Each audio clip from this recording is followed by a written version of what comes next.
भक्तजनों, आइए हम सब जानते हैं पुत्रादा एकादशी का डेट कब है और पूजा विधि। सावन पुत्रादा एकादशी का व्रत वर्ष 2025 में होगा। 21 अगस्त 2025 गुरुवार। इस दिन संतान सुख और संतान की भलाई के लिए भगवान विष्णु की पूजा और व्रत किया जाता है। श्रवण पुत्रादा एकादशी का व्रत बहुत ही पुण्यदायक और फलदायक माना गया है। यह व्रत विशेष रूप से संतान प्राप्ति और संतान की सुख समृद्धि के लिए किया जाता है। अब आइए जानते हैं पूजा विधि। एक दिन पहले 10वीं तिथि की रात सात्विक भोजन ले और काम, क्रोध, लोभ, झूठ आदि से दूर रहे।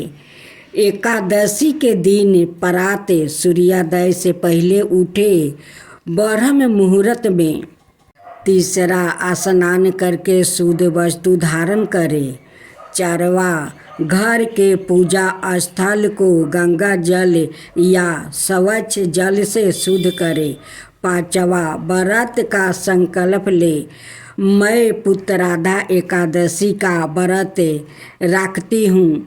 भगवान विष्णु जी की तस्वीर या मूर्ति को एक चौकी पर पीले कपड़े बिछाकर स्थापित करें। दूसरा, भगवान को पीले फूल, तुलसी दल, धूप, दीप, नैवेद्य, फल आदि अर्पित करें। तीसरा, पंचमृत दूध, दही, घी, शहद, शक्कर से भगवान का अभिषेक करें। चारवा, फिर भगवान का विष्णु सहस्त्र नाम या ओम नमो भगवते वासुदेवा मंत्र का जाप करें। पांचवा, पुत्रादा एकादशी व्रत कथा सुने या पढ़े। अब श्रवण करें एकादशी माता की कथा। बहुत समय पहले की बात है। एक बार नारद जी ने भगवान विष्णु से पूछा, भगवान, एकादशी का व्रत क्यों किया जाता है? इसका महत्व क्या है? भगवान विष्णु मुस्कुराए और बोले, हे नारद, एक समय मूर नाम का एक राक्षस था। वो बहुत ही शक्तिशाली और अत्याचारी था। देवता, ऋषि और साधु उससे बहुत परेशान थे। वो स्वर्ग तक जीतने चला गया। देवताओं ने आकार मुझसे सहायता मांगी। भगवान विष्णु ने मूर राक्षस से युद्ध किया। युद्ध बहुत दिनों तक चला। एक दिन भगवान विष्णु एक गुफा में विश्राम करने चले गए। मूर राक्षस भी वहां पहुंच गया और हमला करने ही वाला था। तभी भगवान विष्णु के शरीर से एक दिव्य शक्ति प्रकट हुई।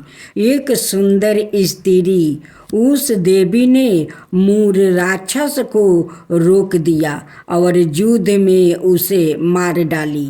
भगवान विष्णु जागे और देखा कि राक्षस वो मारा जा चुका है।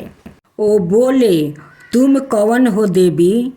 वो बोली, मैं आपके शरीर से उत्पन्न हुई हूँ और धर्म की रक्षा करने आई हूँ। भगवान विष्णु बहुत प्रसन्न हुआ और बोले, आज से तुम्हारा नाम एकादशी होगा। जो भी भक्त तुम्हारा व्रत करेगा उसे पापों से मुक्ति और मोक्ष मिलेगा। एकादशी माता पापों से बचाती है, मन और शरीर को शुद्ध करती है और भगवान विष्णु की विशेष कृपा दिलवाती है।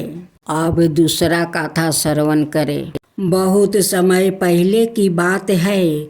विंध्याचल पर्वत की तलाई पर संध्या और धवल नाम के एक चंपित रहते थे।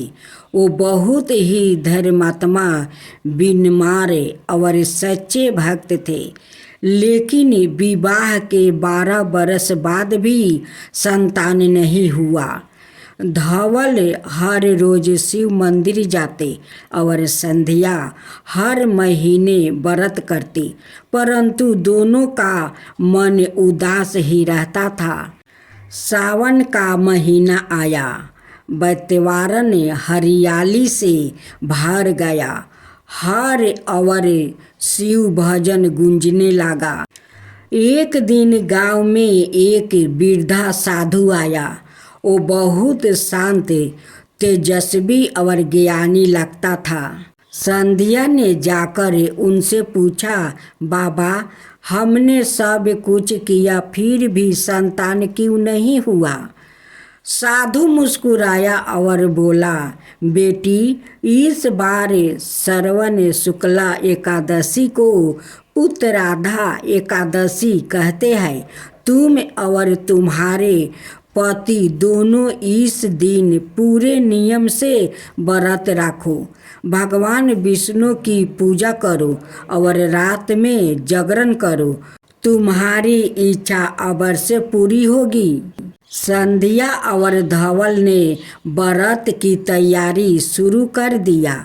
एकादशी के दिन दोनों ने ब्रह्म मुहूर्त में उठकर स्नान किया, घर को साफ किया, तुलसी और पीले फूल से विष्णु भगवान की पूजा किया, दिन भर व्रत रखा, कोई झूठ नहीं बोली, किसी से गुस्सा नहीं किया। रात को भजन करते करते सो भी नहीं पाए। अगले दिन ब्राह्मण को भोजन कराकर ही पारण किया। कुछ महीनों बाद संध्या ने गर्भ धारण किया। एक सुंदर पुत्र का जन्म हुआ। बुद्धिमान, तेजस्वी और गुणवान उसका नाम रखा गया विवेक। वो बड़ा होकर गांव को नेता, धर्म का रक्षक और विद्वान बन गया। लोग आज भी कहते हैं, जिसने संतान सुख की सच्चे मन से कामना की और उत्तराधा एकादशी का व्रत किया, उसका जीवन कभी खाली नहीं रहा। सच्ची मन से, श्रद्धा, संयम और नियम से किया गया व्रत कभी व्यर्थ नहीं जाता। भगवान विष्णु अपने भक्तों की हर उचित इच्छा को पूरी करते हैं।